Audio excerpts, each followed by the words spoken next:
प्रणाम। मैं जदुवंशी। पश्चिम परस्त पाक से चिंता क्यों? हमारे कुछ हिंदुस्तानी साथियों को इस बात से तकलीफ है कि इस्लामाबाद पश्चिम एशिया की जंग पर मध्यस्थता क्यों कर रहा है। वे नहीं जानते कि पाकिस्तान उसी काम को अंजाम दे रहा है जिसके लिए उसे रचा गया था।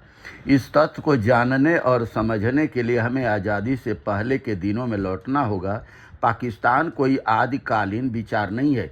इस शब्द का पहली बार प्रयोग कैम्ब्रिज में अध्ययनरत चौधरी रहमत अली ने सन 1933 में किया था। शुरू में किसी ने इसे गंभीरता से नहीं लिया, लेकिन बाद में अल्लामा इकबाल ने इसे भावनात्मक मोहम्मद अली जिन्ना ने राजनीतिक कलेवर प्रदान कर दिया। कहते हैं कि जिन्ना के गले में इस ख्वाब की माला डालने वाली ब्रिटिश हुकूमत थी।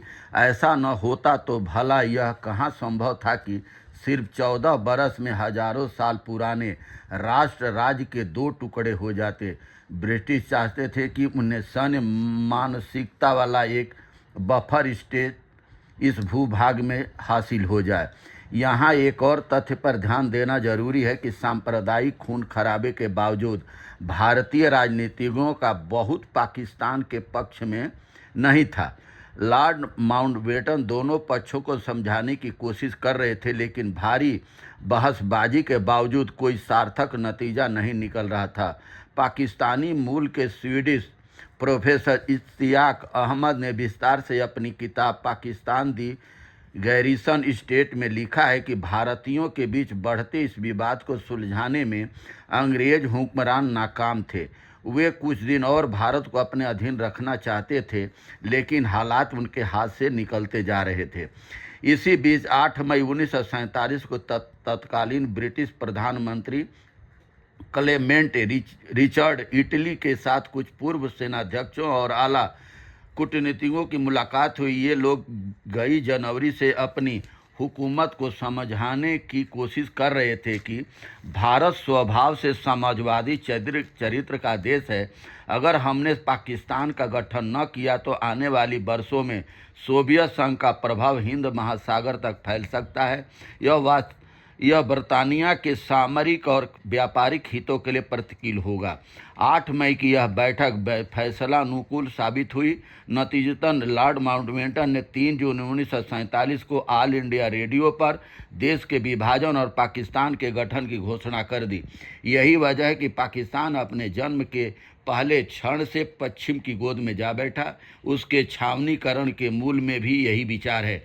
आज भी इस्लामाबाद का सत्ता सदन रावलपिंडी के सैन्य प्रशासन की पुतलियों के रुख से चलता है।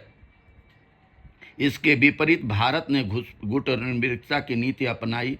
बदले हुए समय और परिस्थितियों में हमारी एकला चलो की नीति नए चोले और कलेवर के साथ आज भी बरकरार है। हालांकि इस दौरान कई ऐसे अवसर आए जब हम पाला बदलते दिखाई दिए। कुछ उदाहरण देता हूँ। सन 1965 की जंग के दौरान अमेरिका और चीन खुलकर पाकिस्तान के साथ थे, जबकि सोवियत संघ दृढ़ता से समझौते की हिमायत कर रहा था। सोवियत संघ ने ही ताशकंद में समझौता वार्ता कराई ताकि हालात हस्बे मामूल हो सके। इसी तरह सन 1971 में जब भारत और पाकिस्तान भिड़े थे, तब अमेरिका ने अपना 7वां जंगी बेड़ा बंगाल की खाड़ी की ओर रवाना कर दिया था। वाशिंगटन खुले तौर पर इस्लामाबाद का हिमायती था। उस समय भी सोवियत संघ खुलकर भारत के समर्थन में था। इस समूचे विवरण से यह मत समझ बैठिएगा कि हम मास्को के पाले में जा बैठे थे। सोवियत संघ से करीबी के बावजूद भारत अपनी गुटनिरपेक्षता की नीति की रक्षा करता रहा है। सन 1971 की जंग के पहले पाकिस्तान ने ही अमेरिका और चीन के समीप लाने में मदद की थी। पहले गोपनीय बीजिंग की दौरे से पूर्व तत्कालीन अमेरिकी विदेश मंत्री हेनरी किसिंजर ने पाकिस्तान से बीजिंग की उड़ान भरी थी। अफगानिस्तान में कार्रवाई के वक्त अमेरिकी फौजों को नभ, जल और थल मार्ग सुगम कराने के साथ पाकिस्तान ने अमेरिका की हर तरह से मदद की थी। क्या इस्लाम के आधार पर बने देश को एक मुस्लिम देश के खिलाफ होने वाली इस कार्रवाई में मदद करना शोभा देता था? नहीं।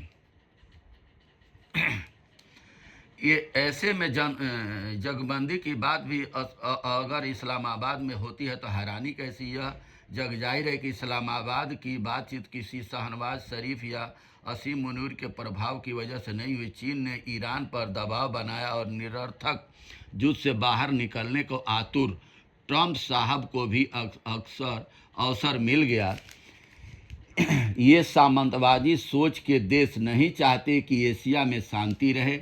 एशिया में एक दलाल पश्चिम को जरूर चाहिए, इसीलिए इन्होंने एशिया में पाकिस्तान को चुना और मुस्लिम कंट्रियों में इजराइल को स्थापित किया। देश आज़ाद जब हो रहे थे तभी, और क्यों कि यहाँ की संपत्तियों को उनको लूटना था और यहाँ आपस में भिड़ा करके, और यहाँ एशिया के देश इस तरीके से मूर्खता से आपस में एक दूसरे से लड़ते हैं कि जब सारी संपदा इस देश में एशिया में भरी पड़ी है, मगर आपस में मिल करके नहीं रहेंगे, पश्चिम का खिलौना बनते रहेंगे और दलाली करते रहेंगे। बहुत बहुत धन्यवाद, नमस्कार, प्रणाम।